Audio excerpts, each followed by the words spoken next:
എന്റെ നിങ്ങളുടെ മേത്തൂടെ ഓരോ നിമിഷവും ടൈം ട്രാവലേഴ്സ് പോകുന്നുണ്ടെന്ന് പറഞ്ഞാൽ എത്ര പേർക്ക് വിശ്വസിക്കാൻ പറ്റും?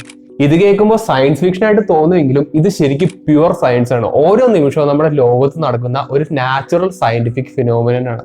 ഈ ടൈം ട്രാവലറിന്റെ പേരാണ് മ്യൂൺസ്. അതായത് ഇതൊരു എലമെന്ററി പാർട്ടിക്കിൾ ആണ്. ഈ പാർട്ടിക്കിൾ ഹൈലി എനർജറ്റിക് ആയിട്ടുള്ള എലമെന്ററി പാർട്ടിക്കിൾ ആണ്. അതായത് ഈ പാർട്ടിക്കിൾ എങ്ങനെയെങ്കിലും ഈ ഹൈ എനർജി അൺസ്റ്റേബിൾ സ്റ്റേറ്റിൽ നിന്ന് സ്റ്റഡി സ്റ്റേറ്റ്, അതായത് വളരെ റിലാക്സ്ഡ് ആയിട്ടുള്ള ഒരു സ്റ്റേറ്റിലേക്ക് പോകാൻ വേണ്ടിയിട്ട് ഇങ്ങനെ ശ്രമിച്ചുകൊണ്ടേയിരിക്കും. ഈ പ്രോസസ്സിനെയാണ് ഡീകേ ടൈം എന്ന് പറയുന്നത്. അത് മിയോൺസിന്റെ കേസ് വരുമ്പോൾ ഹൈലി അൺസ്റ്റേബിൾ ആയിട്ടുള്ള മിയോണിന്റെ ആ ഒരു സ്റ്റേറ്റിൽ നിന്ന് വളരെ സ്റ്റേബിൾ ആയിട്ടുള്ള ഇലക്ട്രോൺ ആയിട്ട് കൺവേർട്ടഡ് ആവും. മിയോൺസ് സ്റ്റേബിൾ സ്റ്റേറ്റ് ആയിട്ടുള്ള ഇലക്ട്രോൺസ് ആവാൻ വേണ്ടിയിട്ടുള്ള സമയം എന്ന് പറയുന്നത് കേവലം 2.2 മൈക്രോ സെക്കൻഡ്സ് മാത്രമാണ്. അതായത് മിയോൺസിന്റെ ഡീകേ ടൈം എന്ന് പറയുന്നത് 2.2 മൈക്രോ സെക്കൻഡ്സ് ആണ്. ഞാനിപ്പോ ഈ പറഞ്ഞ കൺസെപ്റ്റ് നമ്മുടെ യൂണിവേഴ്സിലുള്ള എല്ലാ അൺസ്റ്റേബിൾ പാർട്ടിക്കിൾസിന് ബാധകമാണ്. അതായത് ഇതിനെയാണ് ഡീകേ ടൈം എന്ന് പറയുന്നത്. അപ്പൊ നിങ്ങൾക്കൊരു ചോദ്യം ചോദിക്കാൻ പറ്റും, എവിടെ നിന്നാണ് ഇത്ര ഹൈലി അൺസ്റ്റേബിൾ ആയിട്ടുള്ള ഏകദേശം ലൈറ്റിന്റെ സ്പീഡിൽ ട്രാവൽ ചെയ്യുന്ന ഈ പാർട്ടിക്കിൾസ് ഉണ്ടാവുന്നത്? അത് എവിടെ നിന്നാണ് വരുന്നതെന്ന് നിങ്ങൾക്ക് ചോദിക്കാൻ പറ്റും. നമ്മുടെ ശരീരത്തിൽ ഓരോ നിമിഷം പാസ് ചെയ്യുന്ന ആ ഒരു പാർട്ടിക്കിൾസിന്റെ സ്റ്റാർട്ടിങ് സ്പേസിൽ നിന്നാണ്. സ്പേസ് എന്ന് പറയുമ്പോൾ നമ്മുടെ സൂര്യനാവാം, ബ്ലാക്ക് ഹോൾസ് ആവാം, പൾസാർസ് ആവാം, മാഗ്നറ്റാർ ആവാം, അങ്ങനെ എന്ത് വേണമെങ്കിലും ആവാം. നമ്മുടെ സൂര്യന്റെ കേസ് വരുമ്പോൾ കൊറോണൽ ഡിസ്ചാർജ് എന്ന് പറഞ്ഞ ഒരു സിറ്റുവേഷൻ നമ്മുടെ സൂര്യനെ ഇടയ്ക്കിടയ്ക്ക് സംഭവിക്കുന്നുണ്ട്. ഇങ്ങനെ സംഭവിക്കുമ്പോൾ ഒരുപാട് പാർട്ടിക്കിൾസ് നമ്മുടെ സൂര്യന്റെ സർഫേസിൽ നിന്ന് സ്പേസിലേക്ക് ഇജക്റ്റഡ് ആവുകയാണ് ചെയ്യുന്നത്. ഇതിനെയാണ് കോസ്മിക് റേഡിയേഷൻസ് എന്ന് വിളിക്കുന്നത്. അതുപോലെ തന്നെ ഒരു ഡിസ്റ്റന്റ് സ്റ്റാർ സൂപ്പർനോവ എക്സ്പ്ലോഷൻ വഴി പൊട്ടിത്തെറിക്കുകയാണെങ്കിലും ഇതുപോലെ ഒരുപാട് കോസ്മിക് റേസ് ഫോം ചെയ്യും. ഈ കോസ്മിക് റേസ് ഏകദേശം ലൈറ്റിന്റെ സ്പീഡിലാണ് ട്രാവൽ ചെയ്യുന്നത്. അങ്ങനെ ട്രാവൽ ചെയ്ത് നമ്മുടെ ഭൂമി വരെ എത്താം.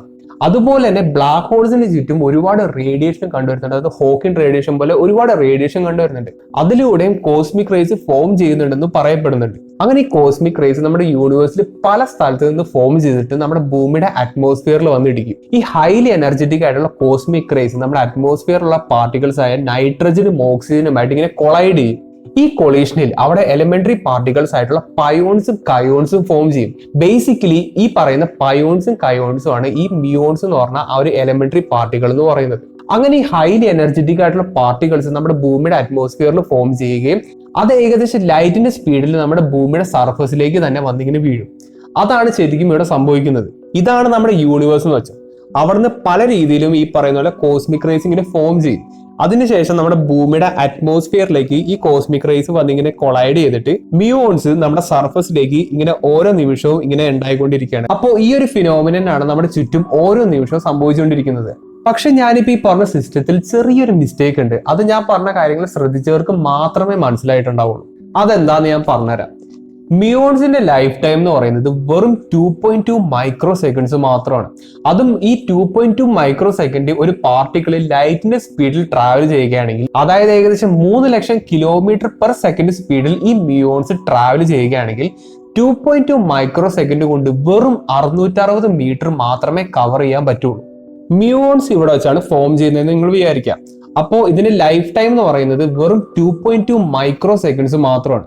അപ്പോൾ ഈ 2.2 മൈക്രോ സെക്കൻഡ്സ് കൊണ്ട് ഈ മ്യൂൺസ് ഏകദേശം ലൈറ്റിന്റെ സ്പീഡിൽ ട്രാവൽ ചെയ്യുകയാണെങ്കിൽ, അത് ഇവിടുന്ന് ഫോം ചെയ്യുകയാണെങ്കിൽ അതിന് കേവലം ഒരു 660 മീറ്റർ മാത്രമേ ട്രാവൽ ചെയ്യാൻ പറ്റുള്ളൂ. ഓക്കെ, 660 മീറ്റർ മാത്രമേ ട്രാവൽ ചെയ്യാൻ പറ്റുള്ളൂ. പക്ഷേ ശരിക്കും റിയാലിറ്റിയിൽ എന്താണ് സംഭവിക്കുന്നത് വെച്ചാൽ, താഴെ നമ്മുടെ മ്യൂൺസ് ഡിറ്റക്ട് ചെയ്യാൻ വേണ്ടിയിട്ട് ഒരു ഡിറ്റക്ടർ എന്തെങ്കിലും ഇങ്ങനെ വെച്ചെന്ന് വിചാരിച്ചോ.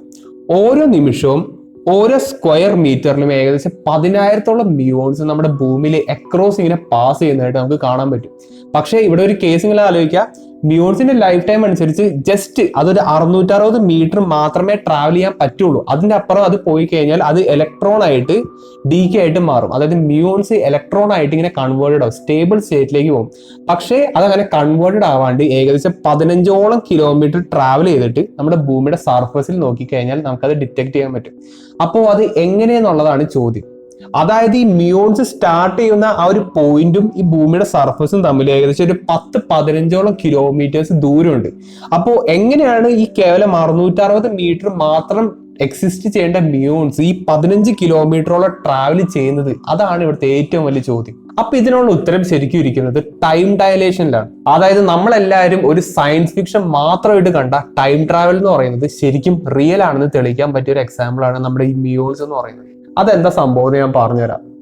ഞാൻ നേരത്തെ പറഞ്ഞ പോലെ മിയോൺസ് സ്റ്റാർട്ട് ചെയ്യുന്നത് നമ്മുടെ ഭൂമിയുടെ അറ്റ്മോസ്ഫിയറിൽ നിന്നാണ്. അതും ഈ മിയോൺസ് എന്ന് പറയുന്നത് ഏകദേശം ലൈറ്റിന്റെ സ്പീഡിലാണ് ട്രാവൽ ചെയ്യുന്നത്, അതായത് സിയിലാണ് ട്രാവൽ ചെയ്യുന്നത്. അതിനുശേഷമാണ് നമ്മുടെ ഭൂമിയുടെ സർഫസിലേക്ക് ഇതിങ്ങനെ കൊളൈഡ് ചെയ്യുന്നത്. അതാണ് നമ്മുടെ മേത്തൂടേക്ക് ഇങ്ങനെ കടന്നു പോകുന്ന കാര്യം ഞാൻ നേരത്തെ പറഞ്ഞത്. അപ്പോൾ ഈ പാർട്ടിക്കിൾ ഏകദേശം ലൈറ്റിന്റെ സ്പീഡിൽ ട്രാവൽ ചെയ്യുന്നത് കൊണ്ട് ഇവിടെ വെലോസിറ്റി ടൈം ഡയലേഷൻ, അതായത് ഐൻസ്റ്റൈന്റെ സ്പെഷ്യൽ റിലേറ്റിവിറ്റി ആക്ട് ചെയ്യും. അതായത് മിയോൺ ഏകദേശം ലൈറ്റിന്റെ സ്പീഡിൽ ട്രാവൽ ചെയ്യുന്നത് കൊണ്ട് തന്നെ ഈ മിയോണിന്റെ സമയം സ്ലോവർ ആയിരിക്കും. എന്തിനു വെച്ച് കമ്പയർ ചെയ്യുമ്പോൾ നമ്മുടെ ഭൂമിയിൽ നിൽക്കുന്ന ഒരാളെ വെച്ച് കമ്പയർ ചെയ്യുമ്പോൾ ഈ മിയോണിന്റെ സമയം ഏകദേശം വളരെ സ്ലോ ആയിട്ടായിരിക്കും പോകുന്നത്. കാരണം എന്താണ്, ഈ മിയോൺ ഏകദേശം ലൈറ്റിന്റെ സ്പീഡിലാണ് ട്രാവൽ ചെയ്യുന്നത്. ഇതിനാണ് ശരിക്കും വെലോസിറ്റി ടൈം ഡയലേഷൻ എന്ന് പറയുന്നത്. പക്ഷെ മിയോൺ എന്ന് പറഞ്ഞ ഈ ഒരു പാർട്ടിക്കിളിന് ഒരിക്കലും ആ ഒരു ടൈം ഡയലേഷൻ എഫക്റ്റ് ഒന്നും തോന്നിക്കില്ല. അതായത് മിയോണിന്റെ ലൈഫ് ടൈം എന്ന് പറയുന്നത് വെറും 2.2 മൈക്രോ സെക്കൻഡ്സ് മാത്രമായിരിക്കും. പക്ഷേ ഈ മിയോൺ ഏകദേശം ഒരു ലൈറ്റിന്റെ സ്പീഡിൽ ട്രാവൽ ചെയ്യുന്നതുകൊണ്ട് തന്നെ ഭൂമിയിലത്തെ ഒരു സ്റ്റേഷനറി ഒബ്സർവറിന്റെ പോയിന്റ് ഓഫ് വ്യൂ നോക്കുമ്പോൾ ഈ മിയോണിന്റെ ലൈഫ് ടൈം എന്ന് പറയുന്നത് 2.2 സെക്കൻഡ്സിൽ നിന്ന് കൂടുതലായിട്ട് പോകും. അതായത് ചിലപ്പോൾ ഒരു സെക്കൻഡോ 2 സെക്കൻഡോ ഒക്കെ ആയിട്ട് അത് മാറിയിട്ടുണ്ടാവും. അപ്പോൾ അത് സംഭവിക്കാൻ കാരണം ഈ മിയോൺ ഏകദേശം ലൈറ്റിന്റെ സ്പീഡിൽ ട്രാവൽ ചെയ്യുന്നത് കൊണ്ടാണ്.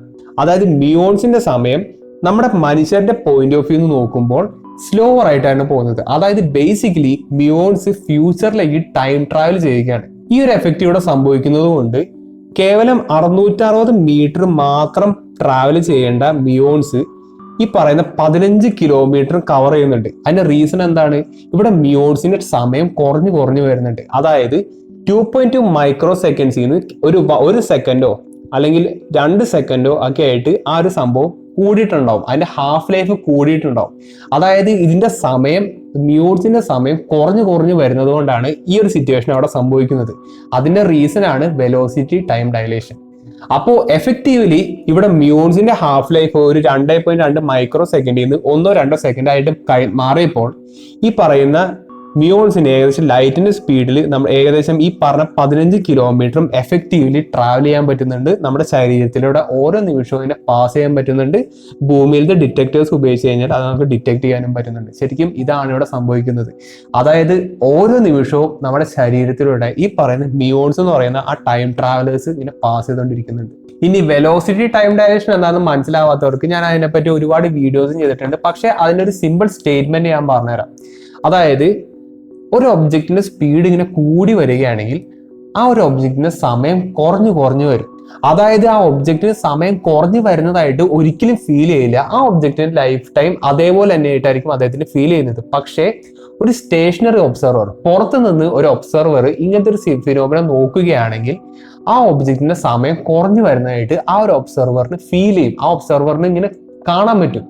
അതിനെയാണ് വെലോസിറ്റി ടൈം ഡയലേഷൻ എന്ന് പറയുന്നത്. അതേ ഫിനോമിനൻ തന്നെയാണ് നമ്മുടെ ഈ ഒരു സിറ്റുവേഷനിൽ സംഭവിച്ചിരിക്കുന്നത്. അതായത് ഇവിടുത്തെ ഒബ്സർവർ എന്ന് പറയുന്നത് നമ്മുടെ ഭൂമിയിലുള്ള ആൾക്കാർ, നമ്മുടെ ഭൂമിയൊക്കെയാണ് ശരിക്കും ഒബ്സർവർ എന്ന് പറയുന്നത്. ഇവിടെ ഫാസ്റ്റ് ആയിട്ട് മൂവ് ചെയ്യുന്നത് ഈ മിയോൺസ് എന്ന് പറഞ്ഞ എലിമെന്ററി പാർട്ടിക്കിൾസ് ആണ്.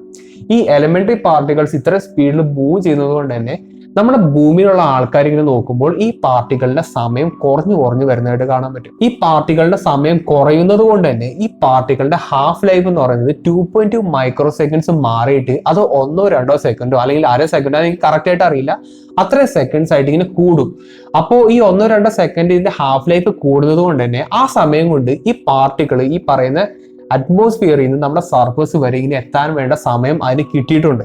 അതുകൊണ്ടാണ് ഈ പറയുന്ന മിയോൺസ് നമ്മുടെ ഭൂമിയിലത്തെ സർഫസിൽ നിന്ന് നമുക്ക് ഡിറ്റക്ട് ചെയ്യാൻ പറ്റുന്നത്.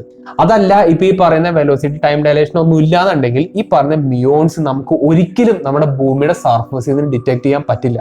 ഞാനിപ്പോ ഈ പറഞ്ഞത് ടൈം ഡയലേഷൻ എന്നൊക്കെ പറയുന്നത് ശരിക്കും റിയൽ ആണെന്ന് തെളിയിക്കുന്ന ഒരു ക്ലാസിക് എക്സാമ്പിൾ തന്നെയാണ്. ഇത് കുറച്ച് മനസ്സിലാക്കാൻ ബുദ്ധിമുട്ടായിട്ടുള്ള ഒരു ടോപ്പിക്കാണെന്ന് എനിക്കറിയാം. പക്ഷെ സയൻസ് ഒക്കെ ഇഷ്ടപ്പെടുന്നവർക്ക് ഈ ഒരു ടോപ്പിക് നല്ല രീതിയിൽ ക്ലിക്ക് ആവുന്നുള്ള കാര്യം എനിക്ക് നല്ല ഉറപ്പുണ്ട്. അതല്ല നിങ്ങളിപ്പോ ആദ്യമായിട്ടാണ് ഈ സംഭവങ്ങളൊക്കെ കേൾക്കുന്നുണ്ടെങ്കിൽ എന്റെ പ്രീവിയസ് വീഡിയോ, എന്റെ മാത്രം നോക്കണ്ട, നിങ്ങൾക്ക് ഏത് വീഡിയോ വേണമെങ്കിലും നോക്കാം.